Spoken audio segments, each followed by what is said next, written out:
Shishibone City was, as far as provincial cities went, rather behind the times. Okinomiya recessed into the mountains was even more remote. Let me try that over. Let me get my inflection correct here.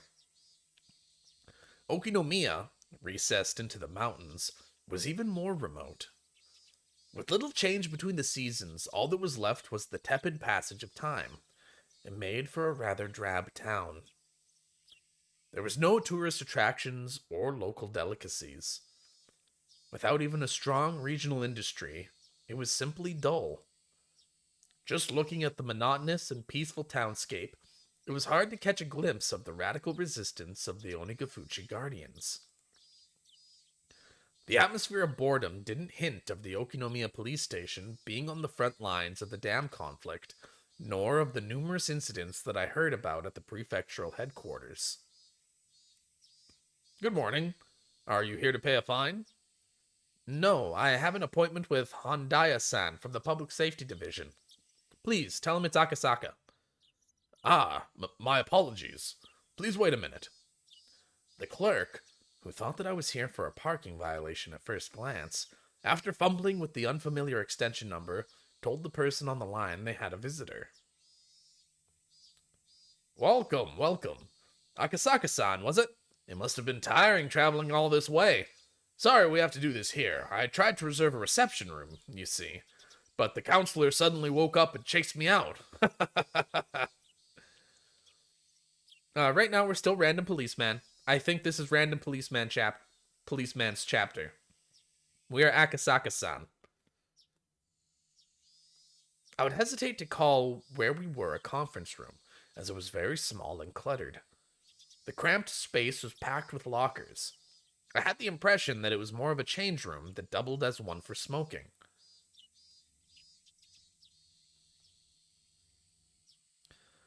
Listening to his crude chortles, I didn't get much of a feeling that Handaya, who was head of the local public safety division, was much of an intellectual.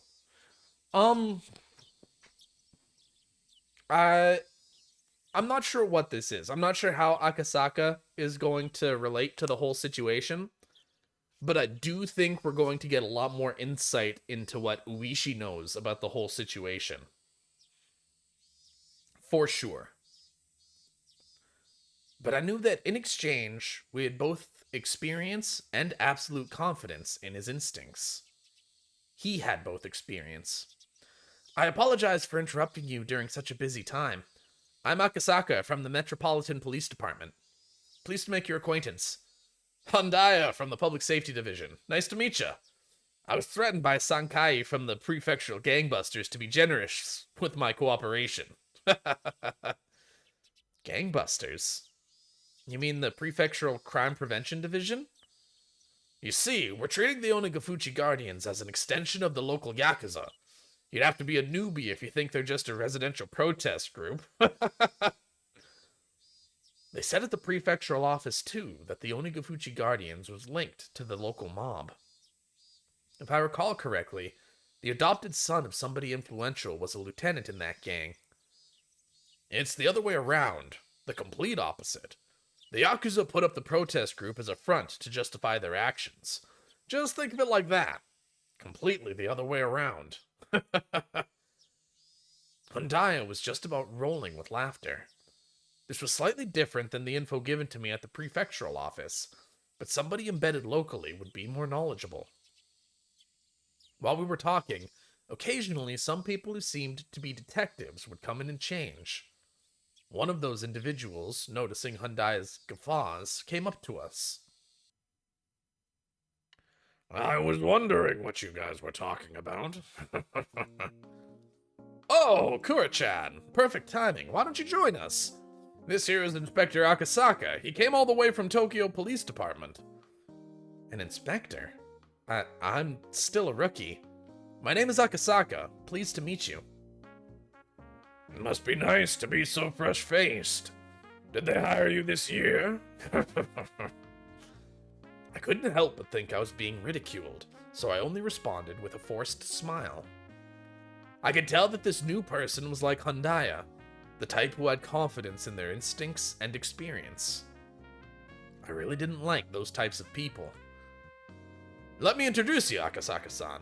This is Uishi-kun from the investigative department. Regarding the S-file you were asking about, he's familiar with it. S-file? S for Sonozaki. If something is an S-file, it means it has something to do with the Sonozaki family.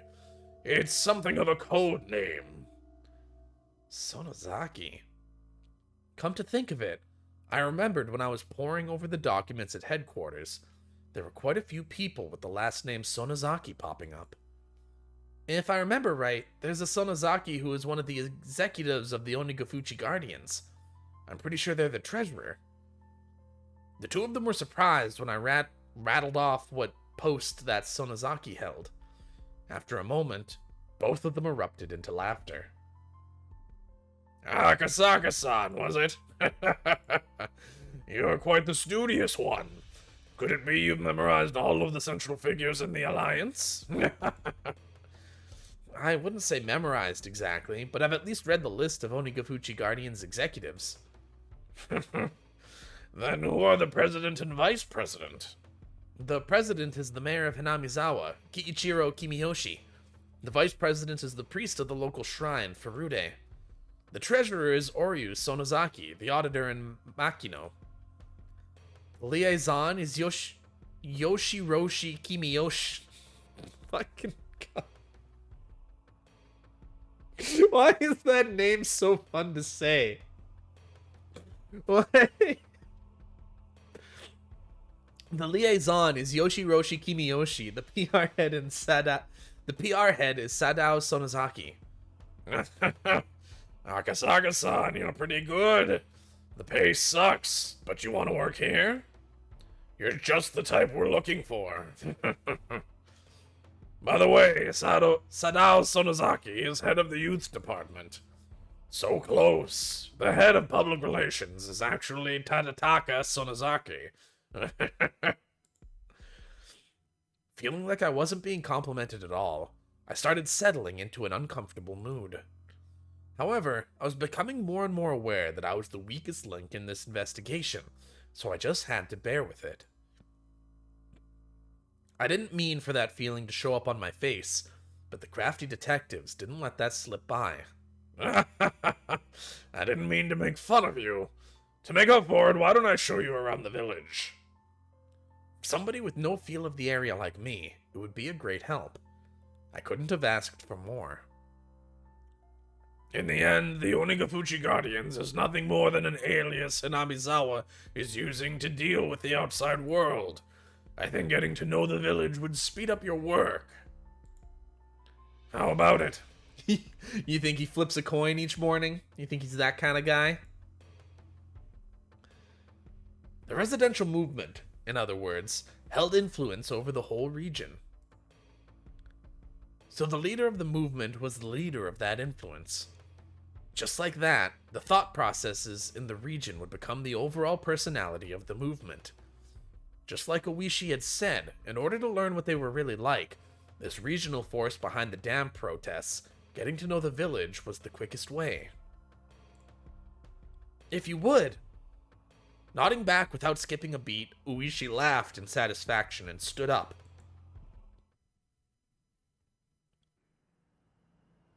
I don't know what Ganimard is. Or who Ganimard is. If I took the information I learned at the prefectural office and from Hyundai to heart, if my position was exposed, my personal safety was at risk. The opponent was an extremist group that had no qualms about using threats or violence against anybody. If my personal info was leaked, it wouldn't be hard to imagine that I'd be in danger, whether on the job or not. Thinking that, I felt a little nervous. These guys are quick to remember faces. If you're seen with me, they'll probably do a lot to hinder your work. This might be a little cliche, but put these on. Uishi handed me an incredibly suspicious disguise, comprised of a baseball cap, sunglasses, and a mask. I didn't want to get all hot and stuffy, but Uishi's warning was probably right on the money. Considering that, I put them on with appreciation. I looked so suspicious that Oishi had to smile wryly. How much did I tell you again? Let's see. To the part where you were talking about how these three ancient families control the village. The Onigafuchi Guardians was the same as the village of Hinamizawa itself, meaning there was a direct correlation between being an executive in the Alliance and being a leader in the village, as Hundaya had told me a short time ago. If the village was ruled by three ancient families, then it would mean the Onigafuchi Guardians was ruled by those same three families. What did the documents at the prefectural office say about the leader of the Guardians or whatnot?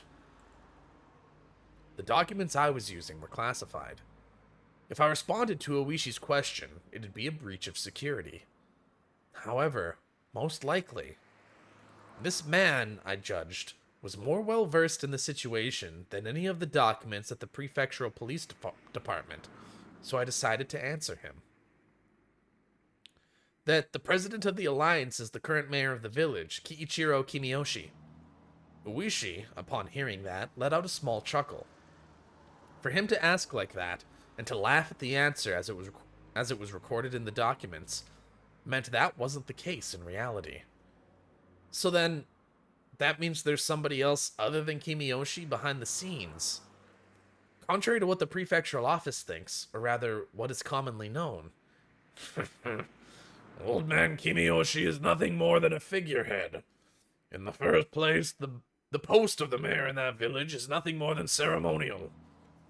In other words, there's someone else in charge of both the Alliance and the village? Would that be the three families we just talked about? Well, I'll explain that part right now. All of a sudden, with a thunk, the car suddenly lurched. The paved road had given way to a gravel one. At the same time, the scenery outside the window changed. The Hanamizawa Dam Project must be withdrawn. Overthrow the shameless puppet of a governor. The dam will submerge the natural beauty of Hinamizawa. Protect the village from the unethical dam. Fear the wrath of Oyashiro-sama's curse. Demolish the dam. Those involved must go away. The construction office must respond. The construction office manager must negotiate with us. Signs and banners crowded the roadside. Even reading the brush-scrawled words was daunting. It was as though where the road just changed was a border with a different country. At that moment, I was startled by the car suddenly braking. Looking ahead, a barricade had been erected. About 5 or 6 protesters, wearing masks and helmets to hide their faces, were blocking the road, yelling at us angrily to stop. Entire Japanese island wiped out, more at 11. What is this? A checkpoint? These guys never learn. Oishi snorted as he rolled down the window and leaned out. Hey, you guys. You can't be blocking the road like this here. As Oishi glared at them with a malicious laugh, they visibly faltered. Clear the way. We can't get by like this. Who would have thought it was Oishi's car? That panic thought seemed to make them lose their presence of mind. If we had known it was your car, Detective Oishi, we wouldn't have been so rude. Detective, what happened to your usual car? Is it in for maintenance? Something like that. I just can't get this car they loaned. I just can't get used to this car they loaned me. Judging from their brief conversation, I could guess that they were familiar with the license plate of the car Oishi normally used.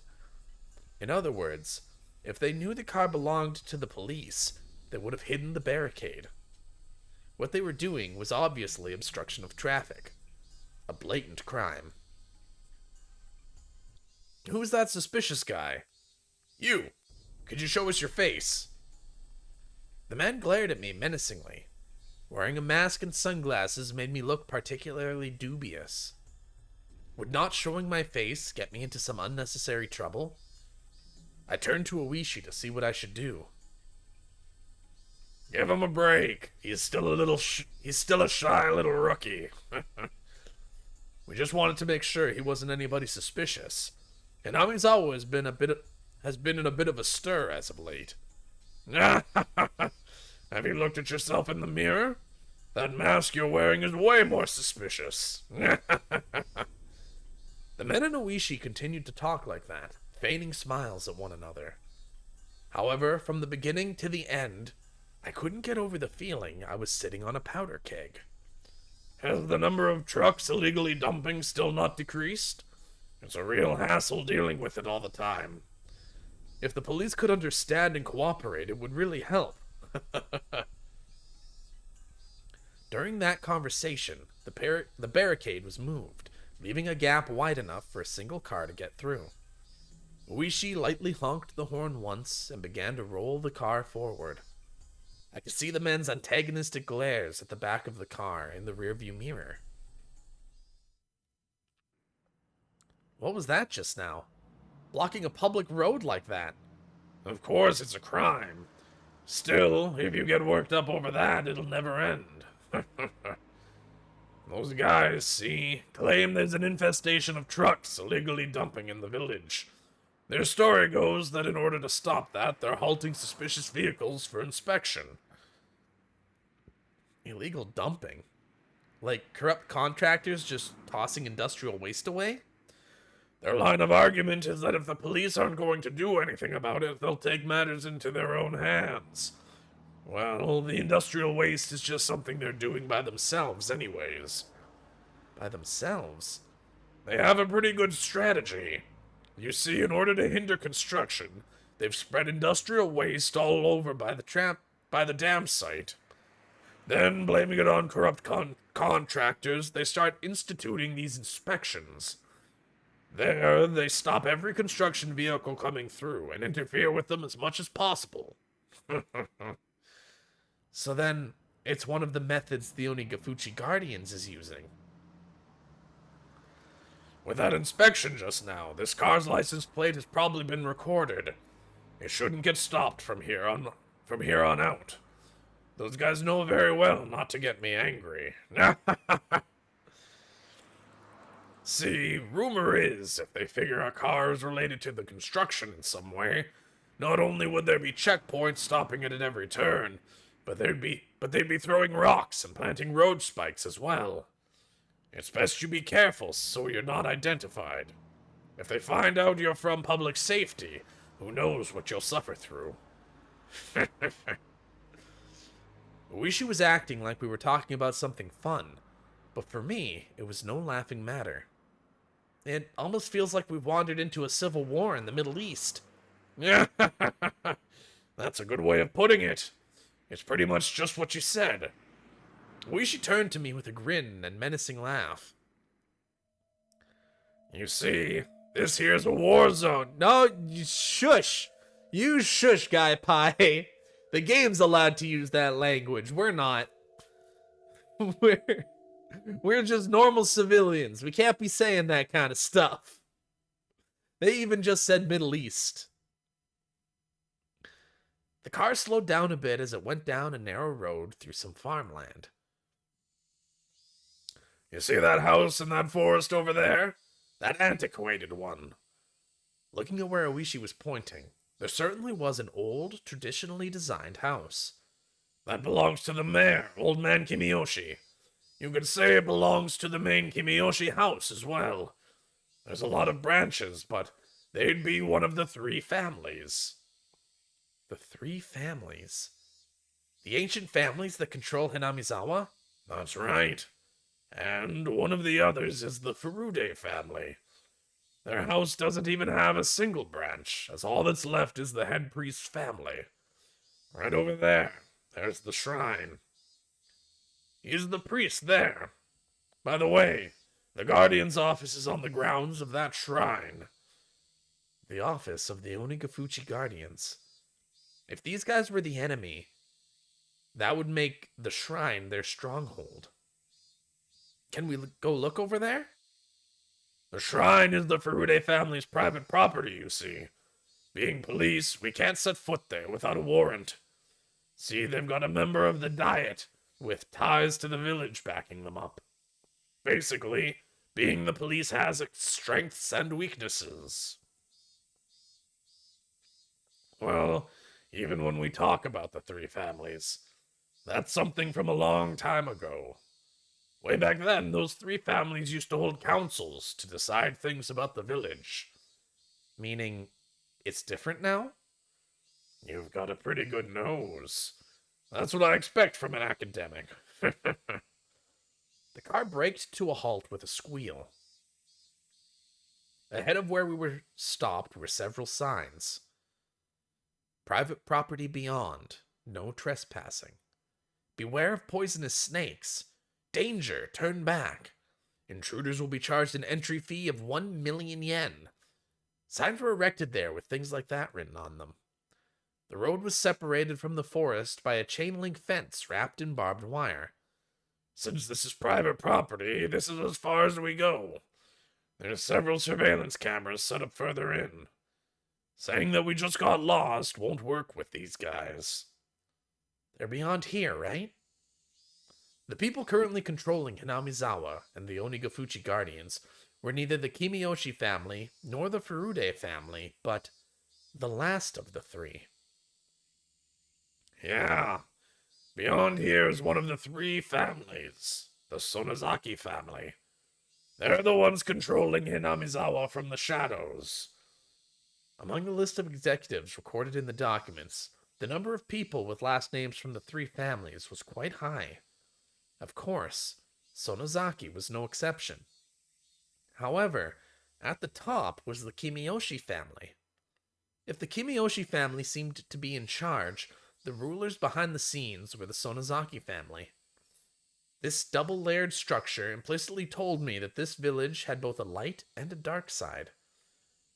The current head of the Sonozaki family is an old lady named Oryu.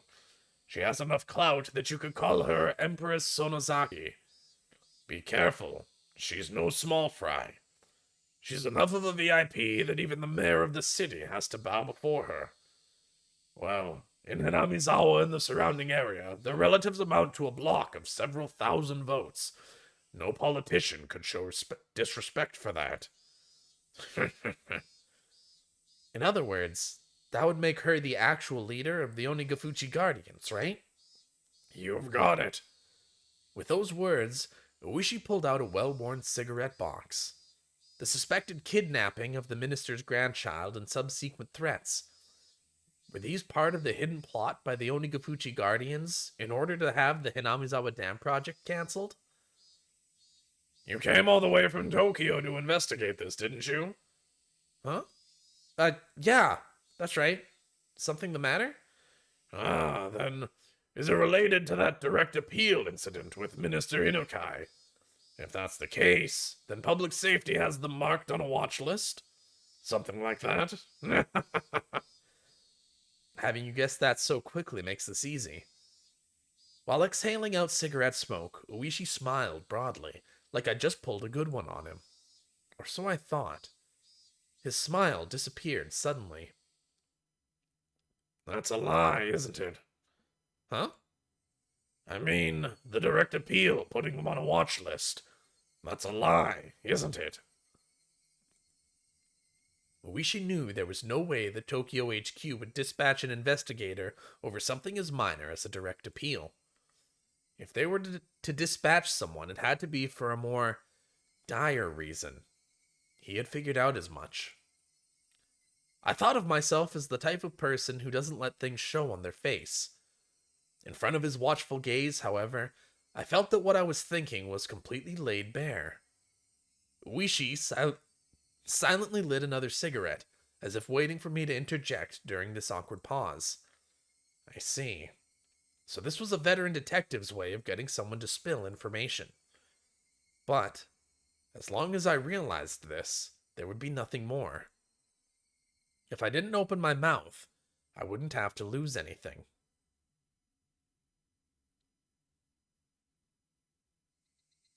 All I had to do was stare out the window and enjoy the scenery until Uishi gave up. You really are bad at hiding things, you know. Being so young and earnest isn't so bad. Uishi smirked as he twisted out his third cigarette, while I tried not to let him notice that I had yielded completely. At first, I'd thought I had won, but at the very least, Uishi had ascertained that I was hiding something, meaning that I might have ended up marching to his tune. Uishi started up the engine once again and began to move the car. If you'd just been honest with me, I thought I might have been able to help you. How would you help? If the cat was out of the bag, I might as well use it to catch some mice. Well, this depends on what we're talking about, but I might be able to set you up with someone who's knowledgeable about the goings-on in Hinamizawa. An informant? I see. Is that what you call it? Why are you interested in my case, Uishi-san? Well, I'm the same as you. Isn't it our business to know things? Being able to meet with Uishi's informant was an extremely compelling opportunity. We were looking to recruit somebody familiar with the area to collaborate with for intelligence. In the end, there was no better method for finding people than asking. We were always taught, however, that the rank-and-file police were no better than monkeys. Unlike us, they were careless with confidential cases. We looked down on them like they'd run their mouth off in a drunken stupor. Uishi was an outlaw even amongst them, and here I was lost on whether or not I should tell him about the kidnapping of the minister's grandson. This informant, exactly how knowledgeable are they about the Onigafuchi Guardians? If you're from public safety, you'd know, wouldn't you? Something like that is something I can't just tell you. Protect your sources. That was the first principle of dealing with confidential information. In that regard, it seemed that Uishi wasn't one of those monkeys. Should I trust him, ask for his help, or not? It's just that you work for the feds and I work for the prefecture.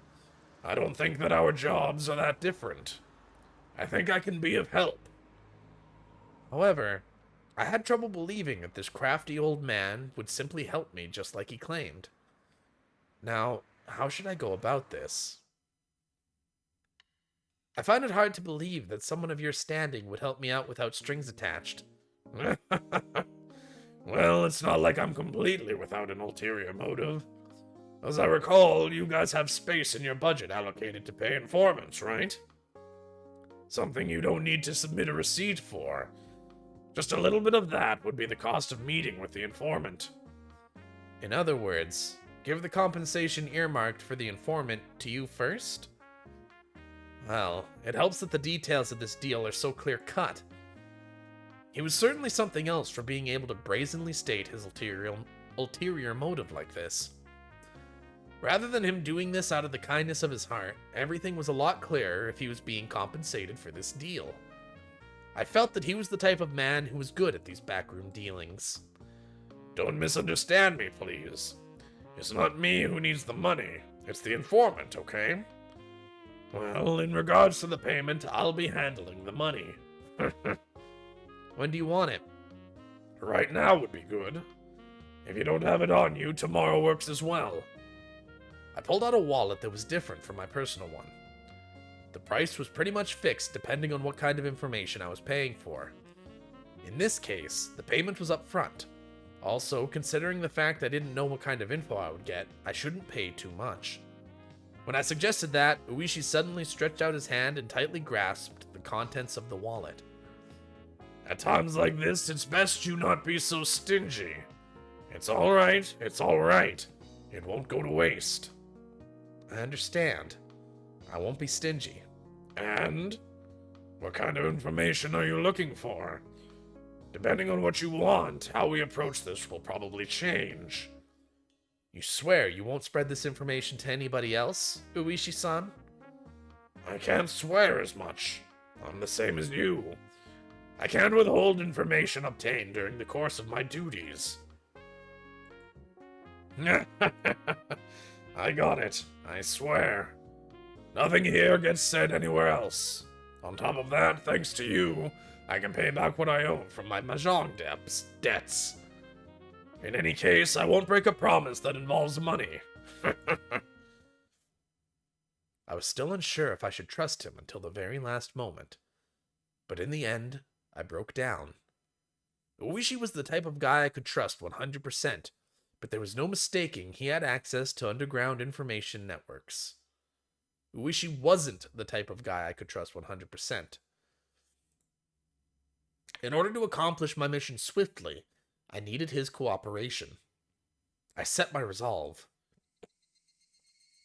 I'm investigating whether or not the Onigafuchi Guardians is related to a certain incident. Certain incident? There's a possibility that the Minister of Construction, Inukai, is being coerced by someone. Saying there's a possibility is kind of a roundabout way of putting it. It appears there's a mole close to the minister, and due to that mole, the minister had been monitored quite thoroughly and was seemingly forced to cede to their threats right away. None of this was reported to us or the police. I see. So that's why you're saying there's only a possibility he's being coerced. In that case, isn't it a little strange? If the minister didn't report this to anybody, how did you guys know about this incident? If we didn't spy on the minister's private life, we would have never found out. I don't think we have to provide that explanation to the informant, so I'm omitting it. Uishi had apparently caught on and quietly chuckled when I refused to explain. I see. There's a spy close to the minister, so public safety made it a highly classified investigation. That certainly isn't a very amicable story, is it? If this matter became public, not only would this affect the minister's political career, but the possibility of there being a shift in the political landscape is extremely high. If the perpetrator's aim is indeed that, then this could develop into a very grave situation. Well, with the government having development projects all over the country, they've butted heads with quite a few people. It wouldn't take much wrongdoing for the left-wing parties to suddenly garner more support. We're currently investigating what demands are being forced on the minister. But at least we have a good idea of how he's being threatened. How? The minister's grandson was kidnapped. They're denying it, but judging from when he was last seen, it's believed it's already been over 72 hours since the kidnapping. So 3 days. If they were just after ransom money, this would have been settled by now. It may be this isn't for monetary gain. The possibility that they're forcing the minister to do something politically is extremely high. That's something we just can't consent to. So then the Onigafuchi Guardians was listed as one of the possible perpetrators. That is correct. Kidnap the minister's grandson and demand the cancellation of the dam project. What do you think, Oishi-san? From your point of view, do you think that's possible? Oishi seemed to ponder the idea for a while. The section chief at the regional office had responded immediately with, "It's possible." However, Oishi, who was this well informed about the matter, was hemming and hawing. Finally, just a little bit, he said something that was really just a little bit strange. This was before the Meiji era, you see. This area wasn't named Hanamizawa Village back then. It was called Onigafuchi. This is just what I heard from my mother. This topic was so completely and suddenly unrelated to the subject of the kidnapping of the minister's grandson that I was taken slightly aback. Onigafuchi? Oh, so that's why they're called the Onigafuchi Guardians. You see, the village of Onigafuchi was said to be inhabited by demons that devoured humans. Even now, it's believed that the blood of these demons partially courses through the veins of the villagers. Demons that devour humans? Uishi-san, what are you saying? It's information. I got a lot from you just now. A little too much. In exchange, I'm giving you a little freebie. Oishi finally smiled, but it didn't seem like he was fooling around. Please, continue. You see, these human-devouring demons, normally they were revered as Taoist transcendents and lived tucked away from the rest of the world. But they ate people, after all, So apparently they'd go to villages in the foothills regularly and abduct their prey. They used to call that being demoned away, or onikakushi. Demoned away. It was the first time I heard such a peculiar phrase. However, I felt something slightly ominous from this horrifying tale of demons abducting people in order to eat them. Look, you know how there's a common phrase, spirited away? When people suddenly go missing one day, they call it that. When the same thing happens around here, they call it being demoned away. How does that old tale relate to the matter at hand? Oh no, there's no direct relationship. I'm just making some small talk here. It's just... Thump, ka-thump. The car shook. At some point, the gravel road had changed to a paved one. It's just what? That around here, the phrase demoned away is somewhat of a code for disappearances and kidnappings. I just thought I'd mention that. I don't know if this has anything to do with the kidnapping of the minister's grandson. Well, there's no deep meaning behind it. It's just, there's that little bit of history. Onikakushi. Human-eating demons coming down to the foothills and abducting their prey. Then, in order to cancel the dam project that threatened to submerge the village they lived in, did they demon away the minister's grandson? Then, had they already made an example out of the minister's grandson and eaten him alive? It's a bit of an interesting old tale, isn't it?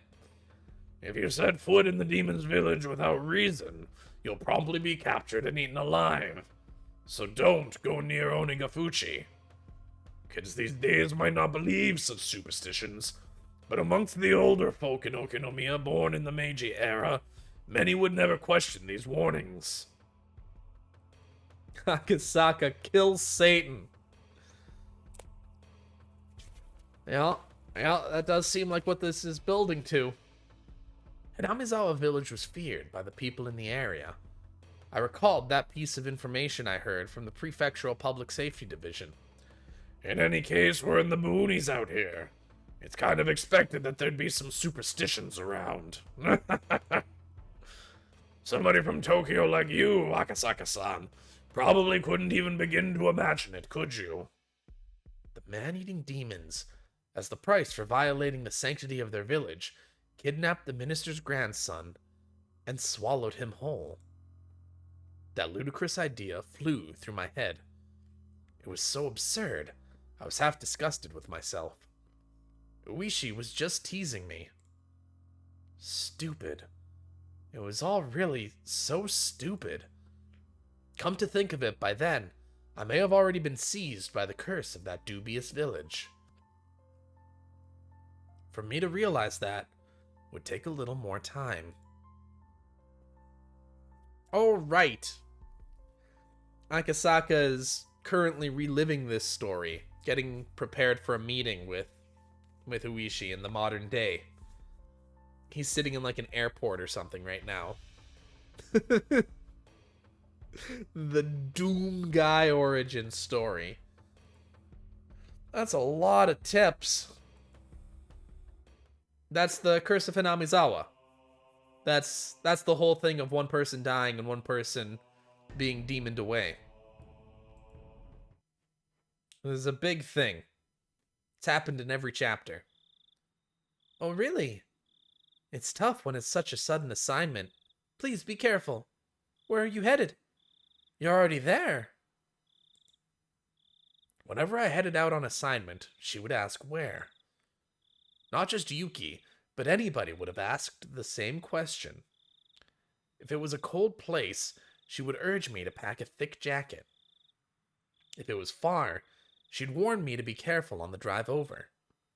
If it was just normal, everyday concern that led to asking such an obvious thing, I felt sad that I couldn't answer such a run-of-the-mill question. Sorry, it's something that you can't talk about, isn't it? Please be careful. Sorry, Yuki. At some point, he started apologizing right away. Even though when you first started your job, you were all gung-ho about it. Yuki laughed as though she had realized something. At times like this, Yuki had the magical power to see right through me. It's already been quite a while since I was admitted to the hospital. Are you finally getting lonely? Don't tease me. I'm too old to get lonely. Oh, really? You actually like to be doted on, don't you? Don't you start getting a little faint of heart when I'm not around? Ah, jeez. I can see the little devil horns sprouting from your head right now. You've always been like this. You can't hide it. You can't hide it. If I don't play with you, you get all lonely. I can hear your tail wagging over the phone. This side of Yuki wasn't something you could guess existed from seeing her usual modest behavior, and it was something she didn't show to anybody else but me. Normally, I'd poke her to hide my embarrassment and bring an end to the conversation, but I couldn't do that over the phone. Of course, Yuki was clever. She was teasing me because of that. I wonder when I figured out that giving you grief was this much fun. Give me a break. In any case, it's good to hear you so lively. I know, right? Ah. Did I cheer you up? I'd called Yuki to keep her from feeling lonely when she was by herself in the hospital room. Of course, that was nothing more than a pretense that I, being shy, had come up with. It seemed that Yuki had long since seen through that act. Yeah. Please phone again. Stop it!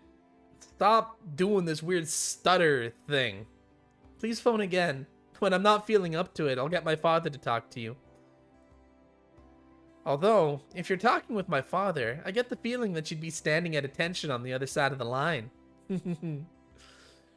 For a while longer, Yuki kept teasing me without letting me end the call.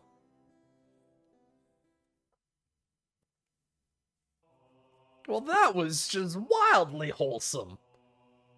That was a really nice phone call. I like Yuki. Yuki's good shit.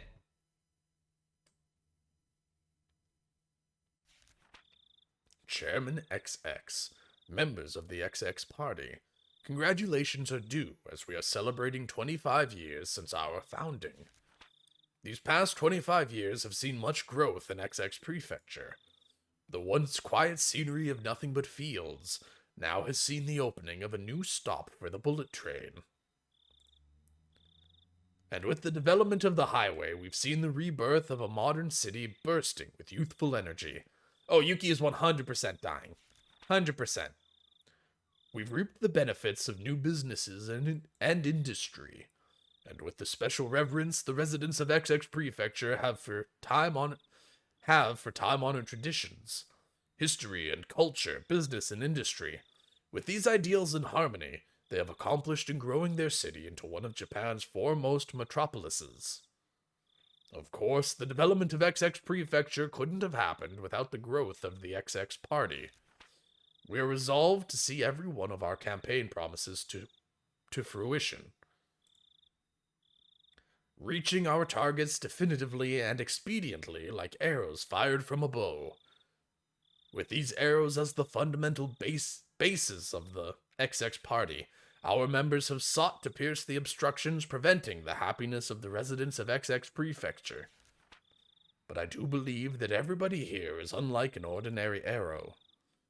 While being as unfaltering and straightforward, we have not neglected in seeking solutions that conform to the current day and age, while also keeping an eye on the future. An arrow, once loosed, can only fly to its destination.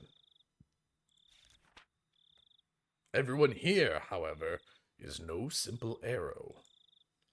Even once loosed from the bow, without neglecting our studies, while employing new methods, and implementing more effective and flexible ideas, thus being able to change trajectories mid-flight, we are magical arrows. The modern age marches ever forward.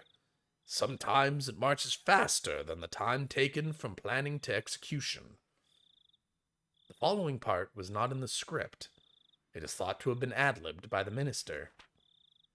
For example, There have recently been numerous problems with the Hinamizawa power plant project.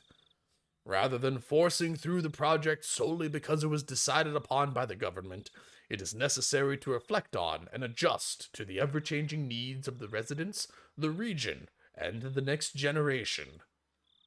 The protests by the local residents that surround the Hinamizawa Dam. These are also the will of the people of XX Prefecture. If you feel that there is no need to listen because the project has already been finalized, then you do nothing more than shed a poor light on Japan's post-war democracy. The following is as per the script. For the lasting happiness of the citizens of Japan and the residents of XX Prefecture, please consider these policies thoroughly. I believe, however, we have all gained something from the flexibility and foresight of the XX Party. I've taken up much of your time. However, allow me to say the following to celebrate the 25th anniversary of our founding. Chairman XX, members of the XX Party in attendance, thank you very much for today. From the opening remarks of the XX Party Prefectural Forum in 25th Anniversary Celebration.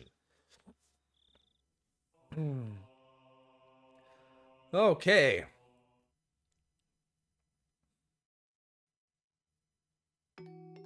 The world is filled with people blessed with relationships. Of course, that doesn't mean that everyone is connected to each other. It's obvious that on the other side of the planet, there are people laughing and crying who can't possibly have an effect on you. However, in the extremely limited community of the neighborhood, that sort of connection is just a matter of fact. It's quite possible that a single remarkable event could have massive consequences inside a small community. If you were to increase that in scale, a perfect stranger on the other side of the globe might become enough of a legend to have an effect on our lives. Well, it's not always that way. Like I said at the beginning, the links between people basically aren't that relevant in the grand scheme of things. Whether some household nearby is having steak or croquettes doesn't matter to me. When I put on my shoes, it doesn't matter to anybody whether I put the right one on first or the left. This much the average person can understand. But actually, in reality, this is the truth. The bonds between people are quite well defined. It's not just a matter of distance, of being far or near. For example, let's say that person A's actions have some effect on me. Even then, person B's actions could have absolutely no consequence on my life. The reverse also holds true. Just because my actions affect person A, that doesn't always mean that they affect person B as well. Let's put it bluntly. If the bonds between people are like gears in a machine, the gear that represents me meshes with some people, but is isolated from others. There are some who would try arguing against this. Those people would bring up the example of gears in a clock. Each gear indeed only directed meshes with one or two others. However, if you rotate one gear, the one next to it is moved, which connects to the next one, and the next. In the end, all the gears are moving. There is a logic behind this, more than enough to convince the average person. Why is the argument convincing? The answer is simple. The relationships between people are ambiguous and can only be described conceptually. How the gears are connected and how their movements are chained together can't be used as a fundamental explanation, so it throws a wet blanket on that argument. So for the people who like that explanation, I'll use the example of a clock again to refute it. First of all, to say that this world is a singular clock would be wrong. That is, there isn't only one clock. There exist many clocks in this world, each counting their own time. If you think about it, the idea that this world is just one big clock is the height of arrogance. Even if you use the analogy of gears to explain human relationships, then you should be able to explain it using an analogy of multiple clocks unrelated to a single gear. Neighbors A and B. A is a gear in the same clock as me, so it's best to remain civil. B is a gear in a different clock, so he doesn't really matter to me at all. That's the kind of clear distinction I'm talking about. You want to say I'm being fallacious? Then let's change the analogy to something more familiar so you can understand. You've probably heard the phrase, a fire on the opposite shore, sometime in your life, no? For example, if your neighbor's house was on fire, you'd probably try and help to put it out, wouldn't you? It'd be awful if the fire spread and burned down your own house, after all. But what if that fire was in a town on the opposite side of a river? Would you still go out of your way to help? You wouldn't, would you? Even though it would be the wrong thing to do, there's no way the fire could spread to your own house.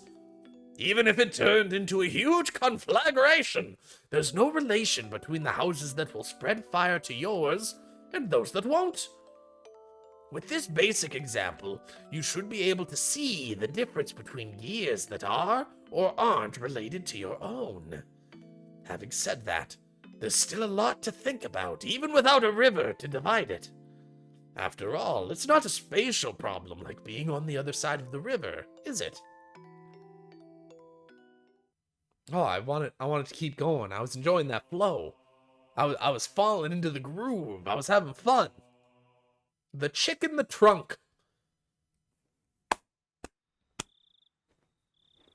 The car had stopped, but he didn't know any more than that. For not only was he blindfolded, but locked in the trunk of the car. How could people become this powerless just by being robbed of their sight? He absolutely wouldn't have known this without experiencing it firsthand. He soon realized it was pointless to try and undo his bonds, with the confines of the trunk quickly making him lightheaded. He had no choice but to let this mild torture dull his senses. That's why, when the car stopped and the unpleasant vibration ceased as the engine was killed, he couldn't help but delude himself that he was being set free, even though nothing had been resolved in reality. Of course, he was soon removed from that delusion. He strained his ears when he heard one of the men who had abducted him and an older man he was hearing for the first time strike up a conversation. Oh my god, hiccups. Nice to meet you. The chick is in the trunk. He struggled so much that he's probably exhausted right now, but there's not a mark on him, just as ordered. They're sticking with it. He is the chick in the trunk. Oh, must have been a handful. The trunk opened, letting in a blast of fresh, cool air. Even though up until just now he had been thinking about getting out of that stuffy trunk, when it was actually opened, he suddenly became uneasy. Enough so that he wished that the lid of the trunk would once again close, separating himself from them. Suddenly, somebody stroked his head. Of course, since he was blindfolded, he couldn't tell if the hand was petting him or simply evaluating how easy it would be to remove his scalp. The femboys. Unable to tell the difference, he could only freeze as he imagined the worst-case scenario. Poor little bugger. He's shaking. Just stay calm for a bit. The older man said that kindly as he gently stroked the boy's head. This must be real tough for you. But you see, your Gramps is a nice man. He'll help you soon enough. Having heard nothing but the average standard dialect his whole life, the older man's distinct intonation left a deep impression on the boy. But he had no idea what he was saying. So I think this is the kid. I think we're looking at Inukai right now, and we're where he was abducted. But he had no idea what he was saying. For your Gramps to register as meaning your grandfather took a while to process. Eventually, the hand that was stroking his head loosened the blindfold. can't keep his eyes covered. If he splits his face open, it'd be bad. I mean, the implication is that the mafia is the demon. And with that, we might as well take out that gag. It can't breathe like that. It'll be trouble if he yells. Leave him to us. Jeez, you guys don't know how to treat somebody. The main family said no rough stuff. You better remember that well. Yeah, we won't do anything stupid. As long as the kid cooperates, that is. The man's hand prodded roughly and repeatedly at the boy's head. A rugged hand, unlike the affectionate one that had been stroking his head before. Just stay cooperative. If you struggle, there's no guarantee what will happen. That cliched threat was literally beaten into his head. Oh. Okay. Well, that's it. All right. Well, that was a really long chapter. Really took its time. That is going to be it for me today, though. It's going to be a bit of a shorter stream, but I'm imagining all of these chapters are going to be in like the 2-hour range. So I don't really want to do a 4-hour stream, you know? It's just not something I'm super down for. And I just don't have the time for it. Amongst other reasons. I'm also low energy today. I've been messing up my reading. My throat hurts. We're going to take it easy today. We're going to get back into the groove of reading for 3 hours and doing voice acting and running my throat roughshod. But today we're going to call it. So I hope you guys enjoyed the stream. If you did, please consider giving me a follow. Every single follow helps, and I appreciate every single one. See ya, Guy Pie. Thanks for stopping in. Enjoyed the company. And for those of you watching on YouTube, be sure to like, subscribe, and comment on this video. I don't know what I want you to comment down below, but comment something. I'm sure you can come up with something to say. Just leave a comment. Let me know if you like my voices. Little things like that. I'll take anything. In the description, you'll find my followables. You'll find my Twitch. I stream on Twitch every Monday through Friday from 7:30 p.m. to whenever I decide to stop. It's usually around 3 hours. And yeah, please stop on by, come hang out. I like to create a chill little atmosphere where we can engage in discussion and whatnot. The more people we have, the more fun the discussion will be. You will also find my Twitter down in the description. I'm really bad at using Twitter, but I'm trying to get better. I'm trying to have a little more fun with Twitter and to use it properly.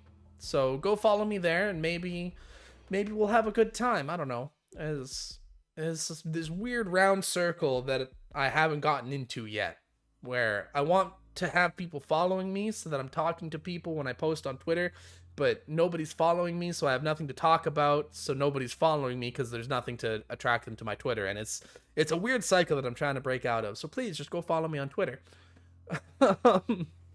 But that is all of the shilling I am going to do for today. One more time, I will be back streaming tomorrow at 7:30 p.m. Pacific time. Please consider stopping in. I hope to see you there. And for those of you on YouTube, I will be back tomorrow at noon with a brand new video. So look forward to that. But until then, I will catch you all next time. Ciao for now.